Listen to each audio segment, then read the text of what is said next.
The SR-71 was announced by President Johnson on July 24, 1964. It came as somewhat of a surprise to Lockheed because the SR-71 was supposed to be the RS-71 or the R-71. The R stood for reconnaissance and the S ambiguously for strike. However, it was decided that the president's name would stick as standing for strategic reconnaissance. The SR-71 took off for its first flight on December 22, 1964. The flight was a complete success. Everything worked, and the pilots and mechanics were happy with the aircraft. The flight testing program proceeded well, most major problems having already been sorted out during the experience of the A-12 and YF-12 projects.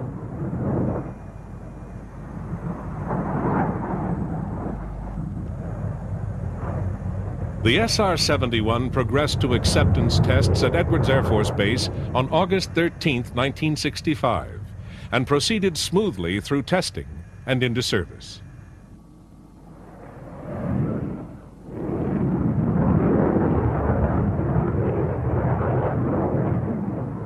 Enough information about the Blackbirds continued to seep out to ensure that they became one of the most famous secrets in the world. Aircraft enthusiasts came to know enough about the plane and its capabilities to develop an appreciation of the achievement it represented. Then, in September 1974, the Farnborough Air Show received a very special visitor.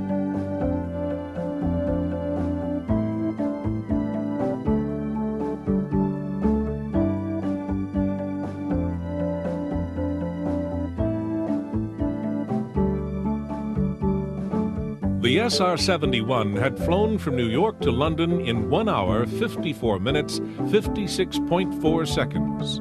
Needless to say, this was a record. Aviation enthusiasts turned into fans, and film processors made a small fortune.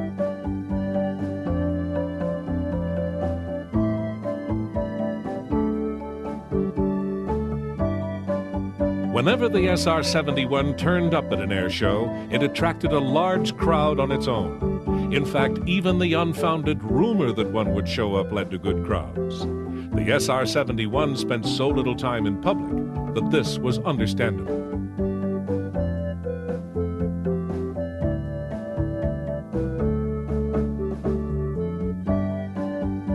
On its way back to the U.S. after the 1974 Farnborough show, the SR-71 set another record, London to Los Angeles in 3 hours and 48 minutes. This included rendezvous for refueling in flight. In terms of local times, it arrived about 4 hours before it took off.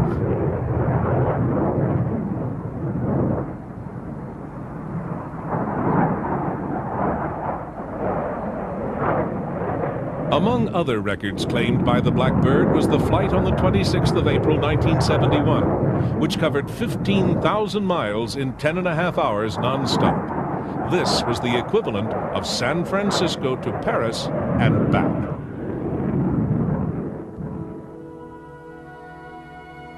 The U.S. Air Force flew its SR-71s with the 9th Strategic Reconnaissance Wing, based at Beale Air Force Base in Northern California. They received their first Blackbirds in January 1966. In the next 24 years, they flew thousands of long-distance missions. Regular deployments were made to bases around the world, and flights covered most of the world's surface.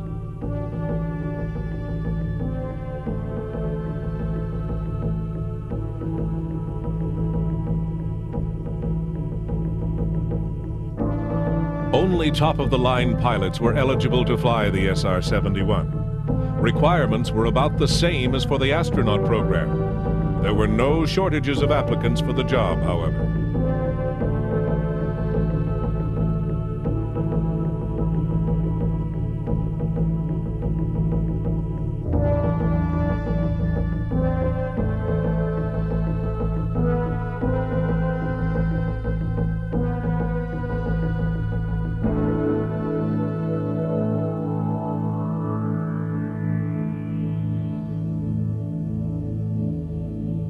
There were no fancy escape capsules built into the aircraft. Kelly Johnson figured that the spacesuit the pilot wore was already an adequately controlled environment, and he concentrated on how to get the pilot clear of the plane at Mach 3.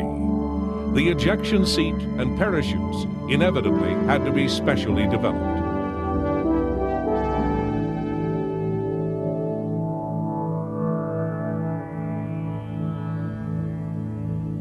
Of course, there is no real way to test such an escape system.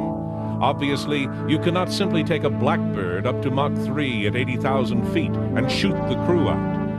At some point in the process, you have to accept whatever can be proved in adequate tests and deduce the rest.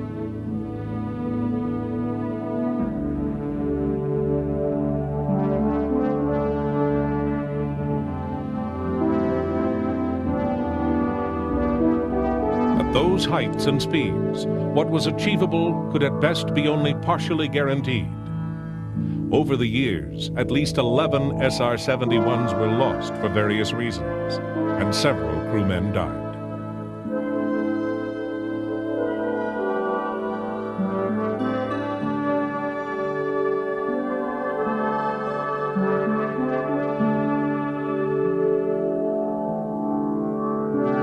The Blackbird was troublesome to maintain and became progressively more expensive to keep flying. Each airframe had its own personality, a fact that pilots became very aware of. This may in part be due to the nature of the metal. Kelly Johnson asserted that each flight above Mach 3 would effectively retemper the alloy, theoretically giving the planes the strength to go on forever. However, coupled with what was essentially hand construction, this also gave each plane its own characteristics. Pilot instruction called for a special training variant. The SR-71 was a plane unlike any other, and simulators and other training aids were little preparation for the real thing.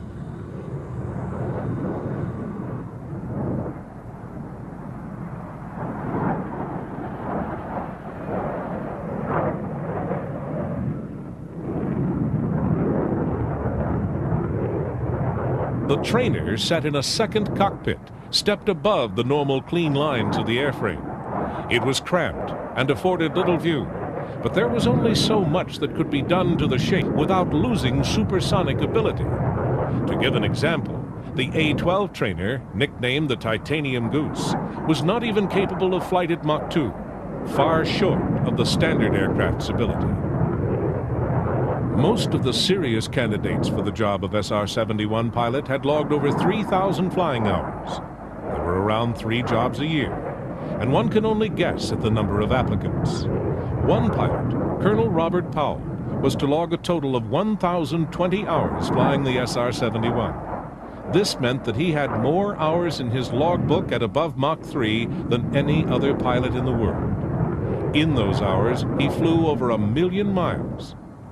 He also earned 17 air medals and 2 distinguished flying crosses.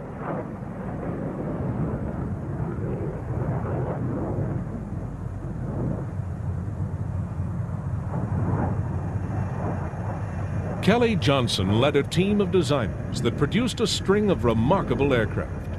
From the Second World War P-38 through the P-80, F-104, U-2, and the Blackbird family, his workshop became the most celebrated aviation think tank of all time. The designs produced were always adventurous, but practical assessments of the problem to be overcome. As an engineer, he was courageous, and as a team leader, he was a dynamo. He expounded simple virtues in a world of complicated considerations. It appears to have been his belief that his greatest achievements were in getting the best out of his subordinates.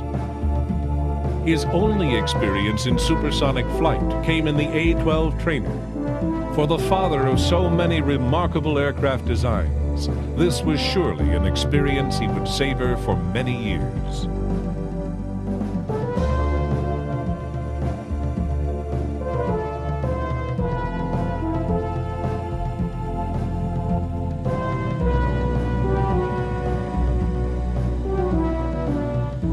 Kelly Johnson would probably have preferred a trip in each Blackbird, wouldn't we all? It is not surprising that there were so many applicants for the job of pilot. It is also not surprising that the criteria were exclusive. Selection for the training took about a year. Special care was taken to weed out Top Gun types. SR-71 operations required a steady, team-oriented temperament that was as important as a security clearance. The ability to manage the systems correctly and constantly was given as much weight as flying ability. At over 30 miles per minute, there is not much piloting to do once a mistake has been made. No one could be allowed to fly one of these birds like a cowboy.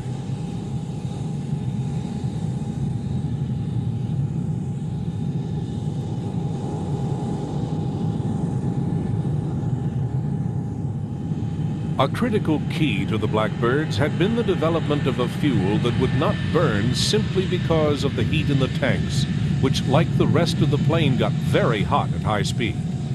In addition, unlike virtually any other fuel, it had to be burnable at extreme altitude. Once the fuel had been developed, other problems seemed small by comparison. Soon after each takeoff, the plane refueled.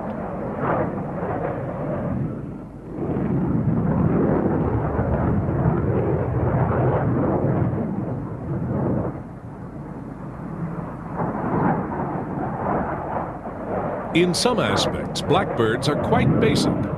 To allow for the expansion of the skin at Mach 3 heat, there are corrugations, like an old Ford trimotor.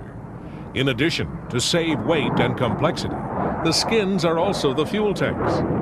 Fuel actually leaks from an SR-71 constantly until it heats up, expands, and seals the tanks. And once hot, they stay hot. Even after a Blackbird lands, it is unwise to touch it because you may burn your hand.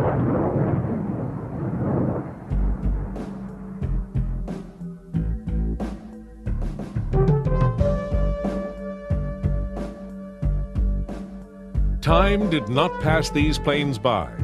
Admittedly, the pilots continued to face a traditional array of round dials, but the surveillance system cockpit became home to a procession of advanced technologies. As computers became smaller, the functional capabilities of these big spies increased. They already presented the peak of operational capabilities. An SR-71 can survey 100,000 square miles of territory per hour. That has been a fact for a very long time. What it can glean from that area in that hour has, during its lifetime, increased considerably. When work on the Blackbirds first started, a basic fact to be accepted was that normal tools, which are coated in cadmium, would cause corrosion of the titanium alloy. Normal tools were out. This aircraft was a major step forward, and everything changed. Or did it? Kelly Johnson probably thought that he was starting a new technological race, that the next generation of aircraft, worldwide, would be Blackbirds of some sort or another, that the next step to higher speeds, or perhaps more refined maneuverability, would push past the new marks that his masterpiece had created.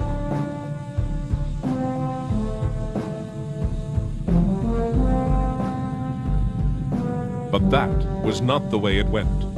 The Russians developed small bands of high-speed, limited-range fighters, which were, in large part, drones, because their weapon systems were controlled from the ground. The pilot's only real function was to land and take off the aircraft and try to get the fighter in close proximity to its target.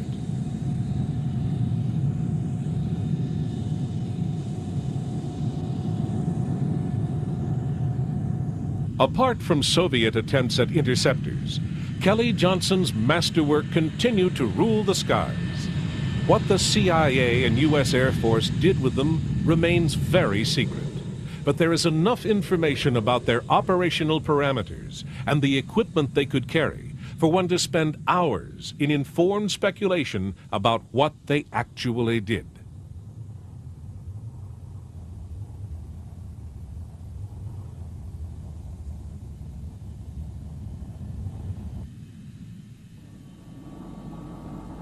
Back when Kelly Johnson's design team set to work on the problem of a U-2 replacement, they studied anything that could be considered a possibility.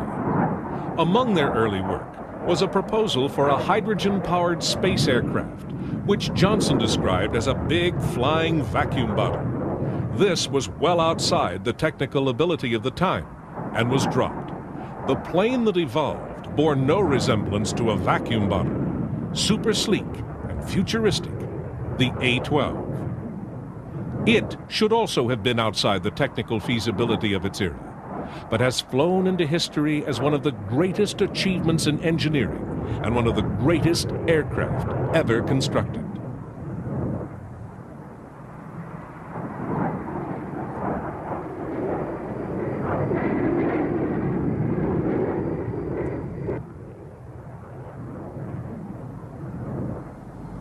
By 1990, the Air Force was paying a reported $400 million a year to keep its 20 SR-71s operational, and Congress decided this was too much.